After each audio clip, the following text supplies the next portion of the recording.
Hello, everyone. Welcome back to Debating for America's Youth. Today, we have another awesome guest interview. Today, I'm interviewing Logan Brown, who is a 2020 POI National Finalist at the NSDA National Tournament. Welcome, Logan. Thank you, man. I'm glad to be here. That's my pleasure. So my first question is, obviously you're wildly successful in speech and debate. How did you get started in speech and debate, and what made you really want to join the activity? I got started I joined the speech and debate team when I was in ninth grade. Um, I was planning on doing speech and debate prior, but I didn't understand that speech and debate wasn't what speech and debate is. I thought it was like, I saw the movie The Great Debaters and I was just blown away. So I was ready to be like Denzel Washington by the time I graduated high school. I was explained that it's competitive acting as well as, competitive debating. And I was already an actor. By that time, I wanted to be a lawyer. I thought I was going to be a lawyer. So I was like, you know what, throw away the acting. Let's just get ready to be able to get into these debates. Let's get into lawyer phase. And I just dove straight deep into the speech aspect, the speech Definitely. part. Yeah, so you talked about wanting to be a lawyer. So was your focus more on the debate side rather than the speech side? And if so, what made you want to switch over to doing more speech of it? No. As soon as my captain at the time explained to me, well, showed me videos of what debate was, and then showed me videos of what speech was, and me being an actor already, I was just like, I only needed to watch 15 seconds of debate to see that I wasn't going to be doing debate. No offense to debate. I love debate, but it wasn't for me.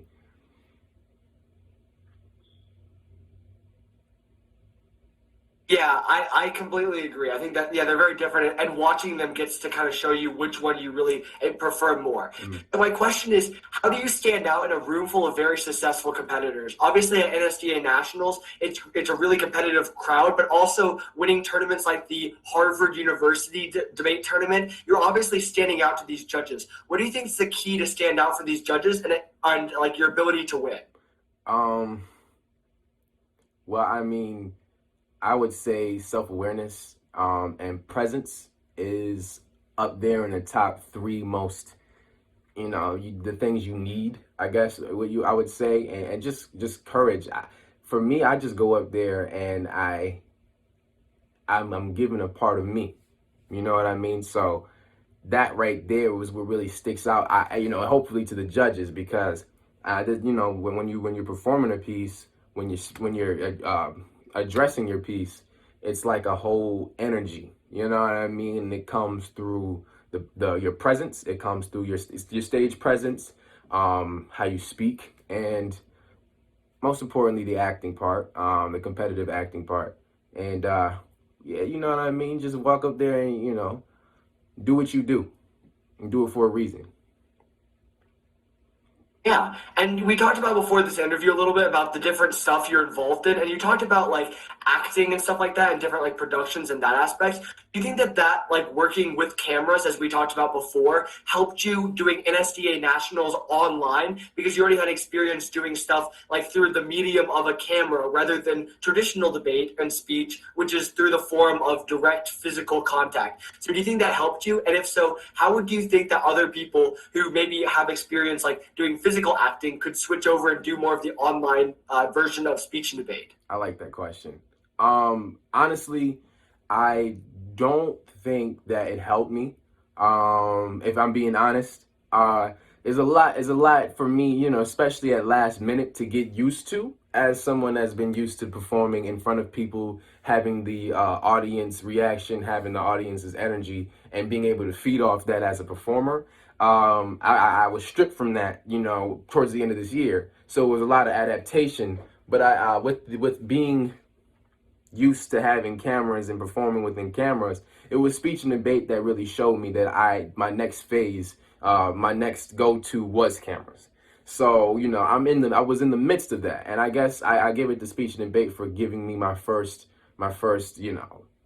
somewhat video audition tape type vibe, because before that I really was never I never really in a lack of terms got jiggy with any camera camera work, especially with like, unless I'm filmmaking, you know what I mean? But performing my piece, it was a different vibe. The what I would say is, for performing in front of a camera, there's a lot to it. You know, there's a lighting aspect. There's a audio aspect. Just things that are different. Instead of just standing in front of someone, and you don't have to worry about the lighting. You just have to worry about your voice, and if everyone can hear you, your projection of your voice. This is a different thing. But like, if you're an actor, especially if you're competitive, you gotta adapt. That's one of the biggest things. I would recommend, though, don't let it stop you. Perform just like you would perform in a room, with your piece. That's what I did. Hell, I looked around, and I was looking at people, and imaginary people, just making it seem like I was still in the room. You dig? So. Yeah. Very interesting, your answer. So for those who have not watched your POI piece at Nationals, what was your piece, and how did you end up choosing that, and then the different, data and sources and like parts of your POI? How did you end up choosing the different parts of your POI? Um, I I went to a camp. Um, the camps I went to a camp going into my senior year. So by then I was already aware of what I should be doing to create a POI. But camps have a tendency to give you guidance that you need, and especially from people that have had not almost decades of experience. So that in a way, not a lot of people can afford, camps as well. So that's something that a lot of people are trying to like establish and, juke around and stuff. But without the camp thing, the topic of my piece in a nutshell was a spinoff on the James Baldwin quote: "To be black and to be relatively conscious is to be enraged almost all the time." And I focus on the negative mental health effects of having to live within a constant state of consciousness as a person of color. And then I used privileged bodies as a way to prove my point. I pinpoint activist burnout. It was really relevant, especially to what's going on nowadays. I'm just, sometimes you walk around, you wake up, and the first thing you see is somebody dead on your phone. And a lot of people right now are sick of that. And during the summer, I was hurt, even during the camp, because I would even during the camp, it was supposed to be fun, as a camp, but I was still like in a bad mental state because of the things that were happening of people of color. And I was just like, wow, I'm sitting here at a camp, and I'm all the way in Florida, New York boy, all the way in Florida, and I'm sitting over here just sad because I'm going on my phone and I'm seeing someone that looks like me and their life taken away. And I was like thinking about how there's people that look like me who also aren't aware of these things, and it kind of struck me. And it was kind of an ode to that, you know what I mean? Like it was raw, at lack of better words. And the data and all the articles. So I use poetry, I use prose, I use drama, I use lyrics, I use Childish Gambino's Redbone. I used Ta-Nehisi Coates' Between the World and Me. I used two poetries, and I used Marcus Gartley's No More Monsters.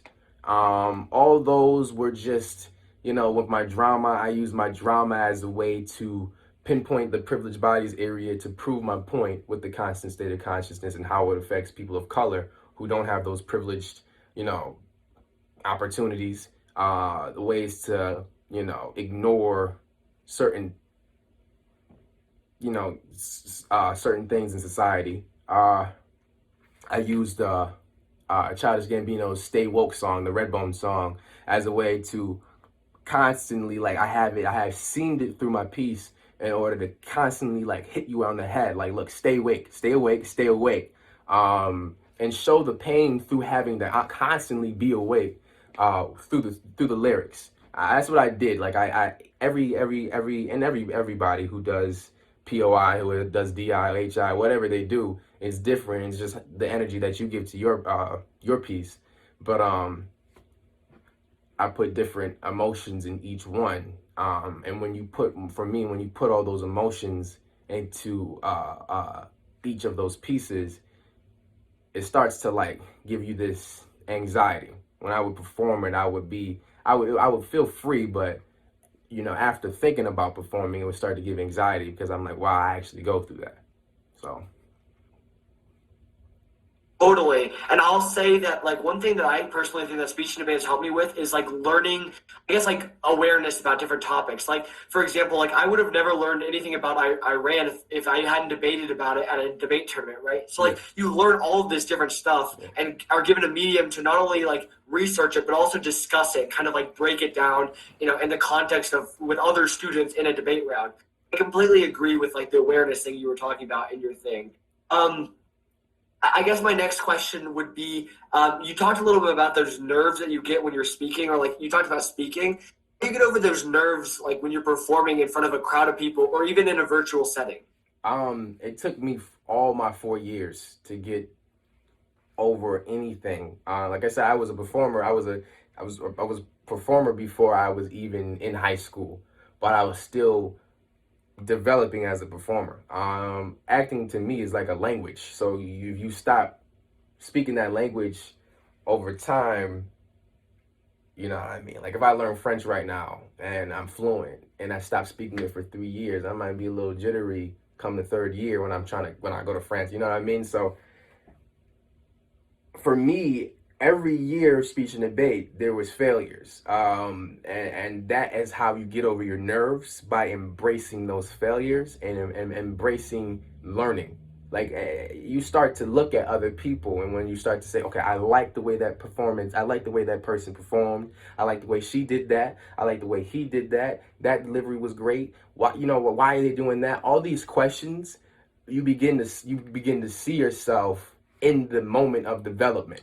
And right then and there, once you embrace yourself as a performer and embrace that you are developing at that moment, that's when those nerves tend to go away.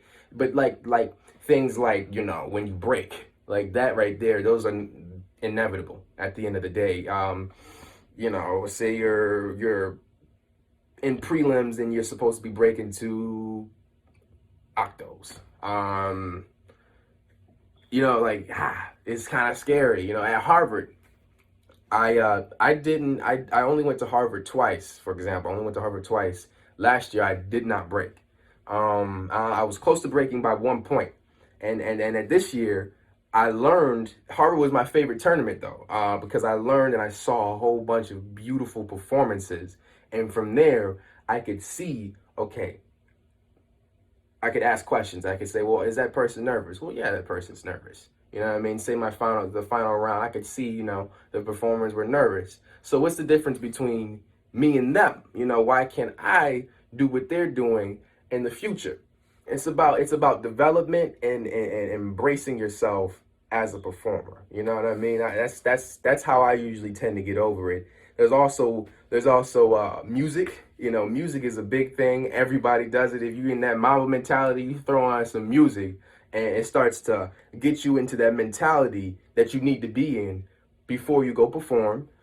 Separating yourself. A lot of times when you're in front of a whole group of people and you're just going at it, 20 minutes until your next round, and you're just like, you're enlightened, you're cool because you're around your friends, and then just like that, you're in front of the room preparing to go inside, or I had to go through this piece. Sometimes you have to give yourself, have fun, but give yourself a good 15 to 10 minutes to calm yourself down and collect yourself and get back into that performance mentality. And that's what I do. You know what I mean?